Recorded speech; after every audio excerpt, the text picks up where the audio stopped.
Elegí el vestido coral semanas antes de la boda, satín suave, mangas 3/4 y un brillo justo, para sentirme elegante sin robar miradas. Lo mandé ajustar para que rozara mis caderas y cayera justo debajo de la rodilla. Era el tipo de vestido que lleva una madre cuando quiere que la vean, pero sin opacar a nadie. Esa mañana, al mirarme al espejo, me dije que me veía digna. Me dije que Gabriel estaría orgulloso. El salón de recepción brillaba con candelabros y cubiertos de cristal. Todo parecía caro. Y debía serlo. Me costó casi todo lo que tenía. Me senté cerca del fondo en la mesa, etiquetada como familia extendida, aunque no estaba segura de qué me extendía. Los padres de Clara estaban al frente envueltos en rosas suaves y perlas. Sus risas sonaban libres, mientras la mía se quedaba atorada en el pecho. Sonreí durante los brindis, los bailes coreografiados, los chistes caros sobre el matrimonio. Mantuve las manos cruzadas en el regazo. Nadie me pidió hablar. Nadie preguntó si necesitaba agua. Me dije que no importaba. Estaba ahí por Gabriel. Entonces él se levantó. Tomó el micrófono con las mejillas encendidas por el vino y la atención. Clara lo miraba radiante. Me senté un poco más recta, pensando tal vez este es el momento. Tal vez me agradecerá. Tal vez habrá un instante solo para nosotros. Algo pequeño, un gesto, una frase. Carraspeó y miró a la multitud.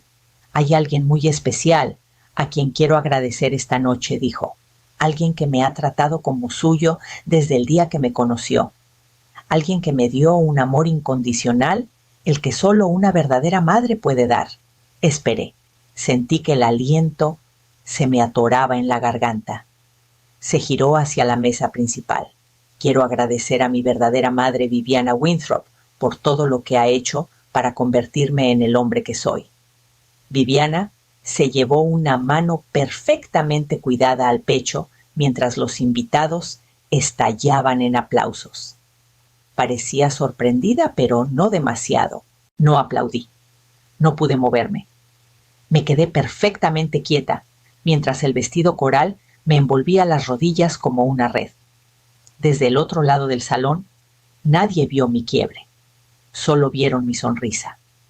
Gabriel llegó a mi vida un martes gris por la tarde, aferrado a un conejo de peluche, con una oreja perdida y ojos demasiado viejos para un niño de 4 años. La trabajadora social no se quedó mucho solo lo suficiente para explicar que el auto de mi hermana se salió de la carretera y que yo era la única familia que quedaba. No estaba casada, no estaba lista, pero dije que sí antes de que terminara su frase. Tenía 29 años y acababa de aceptar un ascenso a subdirectora. Llamé a la escuela esa noche y lo rechacé. No entendieron, no me importó. Gabriel estuvo callado. La primera semana apenas hablaba. Dormía acurrucado al borde de la cama, como dejando espacio para alguien que no estaba. Cada noche me sentaba a su lado y le contaba historias que inventaba en el momento sobre conejos valientes, niños callados que aprendían a rugir y mujeres que los amaban hasta que lo creían. Me llamó Lorena durante 1 año. Luego, un día de la nada, mamá. Solo una vez, pero fue suficiente para hacerme llorar en el fregadero. Trabajaba de día, enseñando inglés en la preparatoria. Luego tomaba trabajos de tutoría por las noches. Renuncié a los fines de semana, a las vacaciones, a las citas por completo. Me decía que volvería a todo eso algún día, pero nunca lo hice. Nunca quise. Cada feria de ciencias, cada junta de padres, cada rodilla raspada, se sentía como una página en un libro que escribía solo para nosotros. No tenía el coche más nuevo ni la casa más bonita, pero él tuvo todo lo que yo nunca tuve: estabilidad, amor, cuentos antes de dormir y alguien que se quedó. Cuando tenía 10 años, lo dejé redecorar su cuarto como quisiera. Pintó una pared de verde brillante y pegó estrellas fluorescentes en el techo. Recuerdo acostarme a su lado una noche, mirando hacia arriba y pensar, estaré aquí cuando esas estrellas se despeguen. Estuve ahí cuando se graduó. Estuve cuando se mudó. Estuve cuando trajo a Clara y la presentó como un tesoro desenterrado. Ella me sonrió como si fuera una reliquia y seguí sonriendo de vuelta. Gabriel trajo a Clara a cenar un domingo. Ella llevaba perlas y una sonrisa que no llegaba a sus ojos. Elogió el pollo asado, que preparé pero apenas lo tocó. Dijo que era muy casero y preguntó si tenía agua mineral. Le ofrecí agua de la llave con limón. Declinó. Hablaba en frases cortas, como si fuera cortés por obligación, no por calidez. Su risa era suave y ensayada. Cuando Gabriel fue por el postre a la cocina, ella miró la casa a sus ojos, deteniéndose en las encimeras de laminado y el sofá con funda. No dijo nada cruel. No hacía falta. 2 semanas después, me invitó a conocer a su familia. Su casa tenía un portón y un camino circular. Los picaportes eran de latón. Su madre Viviana me saludó con una inclinación cuidadosa de la cabeza y una copa de vino blanco. Nos sentamos en un solario lleno de orquídeas. Es admirable, dijo, cómo lograste salir adelante con el sueldo de maestra. Debe ser muy ingeniosa. Sonreí y asentí, aunque sentía el suelo hundirse bajo mis pies. Gabriel parecía nervioso. Clara estaba sentada con las piernas cruzadas como bailarina en un juzgado. Después de ese día, algo cambió. Gabriel dejó de pasar por casa después del trabajo. Las cenas de domingo se convirtieron en llamadas, luego en mensajes, luego en silencio. Cuando lo llamé contestaba, pero se apresuraba a colgar. Vamos saliendo o Clara tiene un evento de caridad. Una vez dejé un mensaje preguntando si estaba bien. No respondió. La siguiente vez que llamé, contestó por error.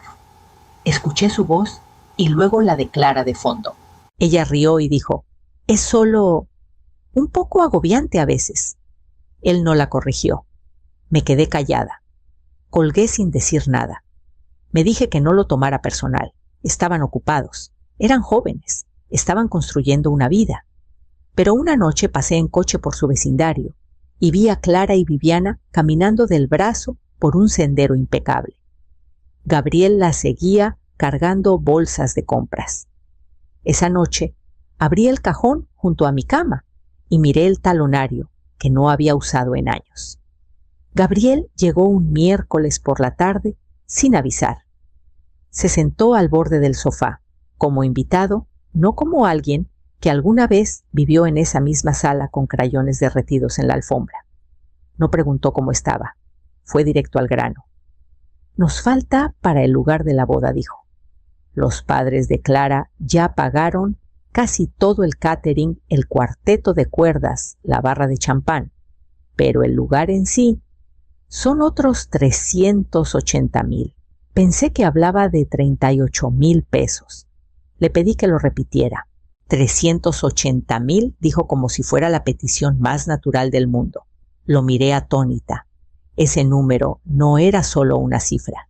Eran todos mis ahorros, el fondo de emergencia que había acumulado durante años, el dinero que aparté para mi propio funeral algún día para que no tuviera que preocuparse.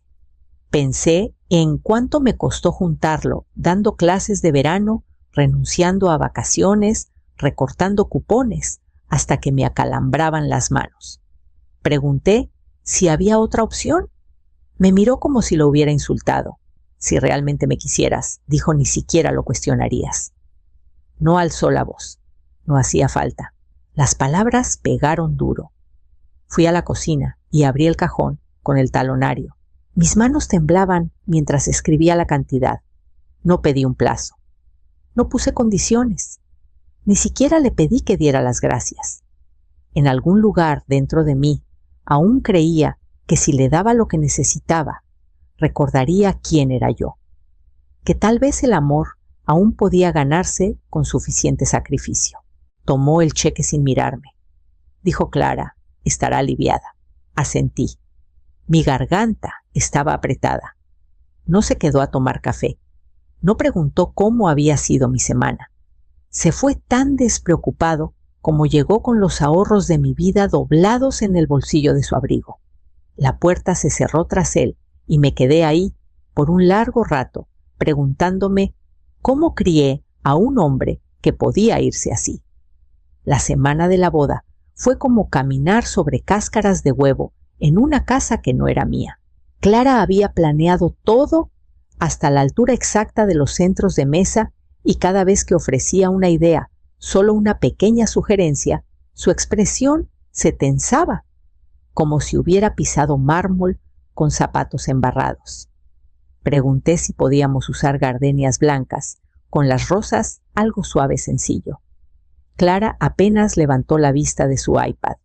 Se siente un poco económico, dijo, y siguió desplazando. Lo dejé pasar. Cuando mencioné invitar a algunas colegas de la preparatoria, mujeres que me apoyaron por décadas, que me ayudaron a criar a Gabriel cuando estaba demasiado cansada para terminar de calificar exámenes, Clara hizo una pausa, luego sonrió con una paciencia ensayada. No hagamos que esto parezca ordinario. Gabriel no dijo nada. Estaba sentado junto a ella en el sofá, asintiendo distraído como si estuviera de acuerdo con algo lejano. Pregunté si recordaba a la señorita Jáuregui, su maestra de tercer grado, que le enviaba a casa con calcomanías. Parpadeó y dijo, supongo, si hay espacio. No lo había. El día antes de la boda recogí mi vestido coral en la tintorería. Lo elegí meses antes. Era modesto, pero alegre del tipo de color que me hacía sentir que aún pertenecía en salones con luz. Lo extendí con cuidado en la cama, alisando el dobladillo como si fuera algo sagrado. La mañana de la ceremonia llegué temprano a la suite nupcial. Toqué suavemente antes de entrar solo para ver si Gabriel necesitaba algo. Se giró, me miró de arriba abajo y frunció el ceño. ¿No tienes algo menos llamativo?, preguntó. Tragué duro y le di una pequeña sonrisa. Es solo coral, dije. Se encogió de hombros. Llama mucho la atención. Dije que vería qué podía hacer. Luego volví a mi coche y me senté ahí, mirando el volante, preguntándome si tal vez ese había sido el punto todo el tiempo. Para cuando regresé a la ceremonia, el sol se había puesto bajo proyectando sombras largas sobre las sillas blancas dispuestas en filas. La recepción se celebró en un salón privado con molduras doradas en las paredes y candelabros que brillaban como vidrio cortado bajo una luz suave. Los meseros se movían entre las mesas con bandejas de copas de champán y pasteles de cangrejo. Clara flotaba por el salón como un cisne, cada movimiento elegante curado perfecto. Gabriel se mantenía cerca de ella, radiante. Me senté en una mesa redonda cerca del fondo entre una prima segunda de Clara y una mujer que no conocía. Nadie me pidió que me levantara. Nadie me presentó como la madre del novio. Sostuve un vaso de agua y me recordé que estaba ahí por él. Yo había elegido este camino, cada paso, cada sacrificio. Podía soportar una noche más. A mitad de la comida, alguien golpeó una copa. La sala se silenció mientras Gabriel tomaba el micrófono. Su smoking le quedaba como hecho para él. Se veía pulido, guapo, casi desconocido. Quiero tomarme un momento para agradecer a alguien muy importante, dijo. Alguien que me recibió con los brazos abiertos y me hizo sentir como familia desde el principio. Mi corazón se alzó solo un poco. Es amable, generosa y me ha amado como si fuera suyo, continuó. Por favor, únanse a mí para agradecer a mi verdadera madre, Viviana Winthrop. La sala estalló en aplausos. Viviana se llevó la mano al pecho fingiendo sorpresa. Se inclinó hacia él y besó su mejilla. No me moví, no parpadeé, sonreí. Era lo único que podía controlar en ese momento. A mi alrededor sentí el murmullo de miradas, la lástima en los ojos esquivos. Mi nombre nunca salió de sus labios. Más tarde, mientras la gente hacía fila para el postre, Viviana se acercó a mi mesa con una copa de vino en la mano y la misma sonrisa que había visto en cada folleto de recaudación. «Gracias por criarlo», dijo dulcemente, «pero no te preocupes ahora, nosotros lo cuidaremos». Me dio una palmadita suave en el hombro y se alejó en tacones que no hacían ruido. Tomé mi bolso con los dedos temblando ligeramente y me levanté para salir del salón. Los aplausos aún resonaban en mi pecho como una advertencia que no escuché a tiempo. La mañana después de la boda, aún llevaba el vestido coral ahora arrugado por dormir. Me quedé dormida en el sofá, con la televisión zumbando suavemente de fondo, aunque no recordaba haberla encendido. Mis tacones estaban junto a la puerta como extraños que no estaba lista para enfrentar de nuevo. El teléfono sonó justo antes de las 9. El nombre de Gabriel iluminó la pantalla. «Hola, mamá», dijo. «Estamos en el aeropuerto. Vamos de luna de miel». Cerré los ojos por un segundo, estabilizando mi aliento. «Solo quería pedirte algo», continuó. «Clara y yo encontramos un lugar. Es perfecto. Patio trasero, comunidad cerrada cerca de sus padres. Pero necesitamos ayuda con el enganche». Sentí el suelo moverse bajo mis pies. «Gabriel», dije suavemente, «ya te di todo lo que tenía. Ese cheque». Vacié mis ahorros. Hubo una pausa. Luego su tono cambió. «No te hagas la pobre», espetó. «Te conozco.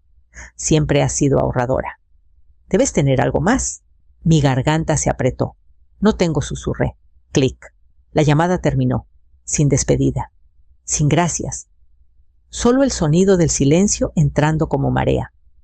Me senté al borde del sofá y dejé que las lágrimas llegaran silenciosas, resignadas. No por enojo, ni siquiera por dolor, por agotamiento, por reconocimiento, por entender finalmente lo que me había convertido en sus ojos.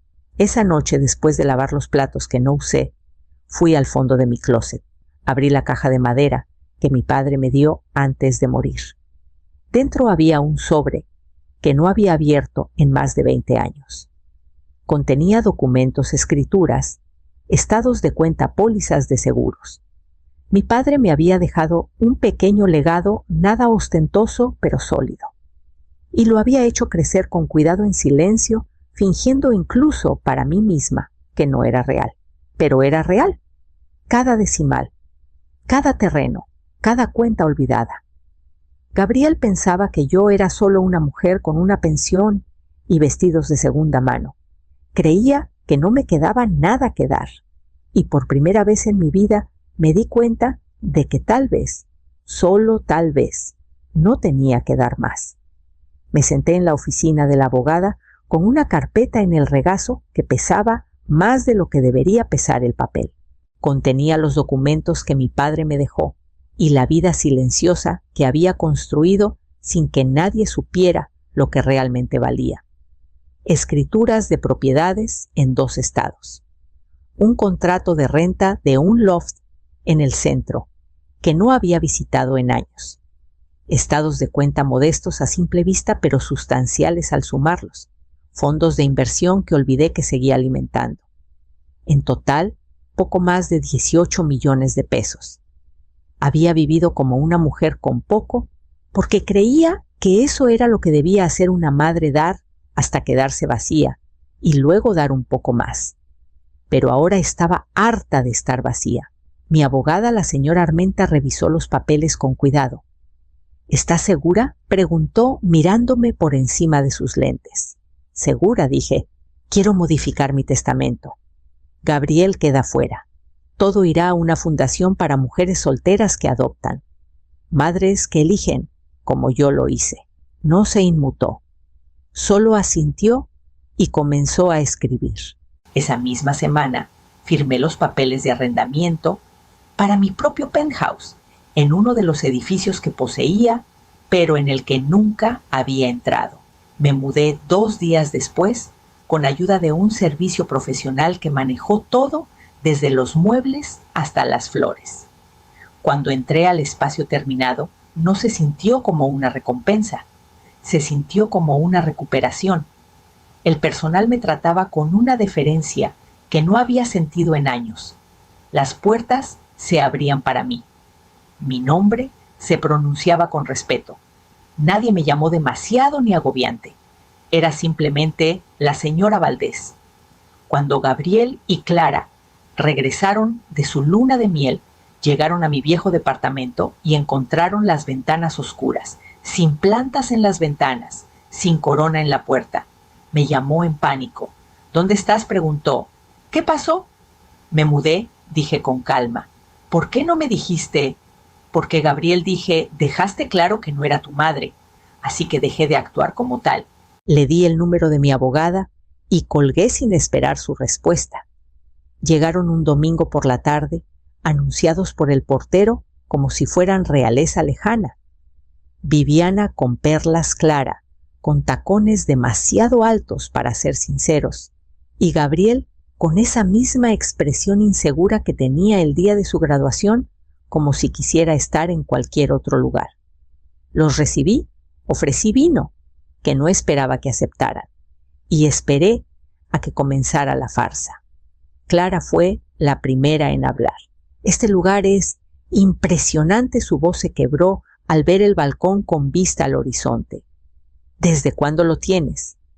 Desde hace un tiempo, dije llevándolos a la sala. Es uno de varios. Gabriel parpadeó. La sonrisa de Viviana se mantuvo tensa, pero sus dedos comenzaron a alisar su falda en movimientos pequeños y frenéticos. Les di a cada uno una copia de mi testamento actualizado. Viviana leyó el suyo en silencio. Los ojos de Clara recorrieron la página. Luego dejó caer la carpeta y se desplomó en el sofá pálida. «¿Lo sacaste?», susurró. «Completamente sí», dije. «Ya no es mi heredero. Mi fundación ayudará a madres que no tengan que rogar para ser vistas». Viviana intentó recuperarse. «Seguramente es una reacción emocional. Podemos revisarlo cuando todos estemos más calmados». «Estoy calmada», dije, «pero estoy abierta a reconsiderar». Todos me miraron. Si Gabriel quiere demostrar que me valora, grabará un video público. Una disculpa real, publicada en su propia cuenta. El rostro de Gabriel enrojeció. «Eso es humillante», murmuró. «¿Por qué siquiera lo pides?»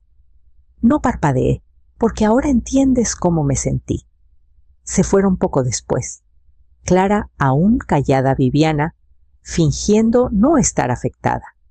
Gabriel se detuvo en la puerta, me miró y abrió la boca, pero no salió ninguna palabra. Cerré la puerta suavemente tras ellos y me serví una copa de vino.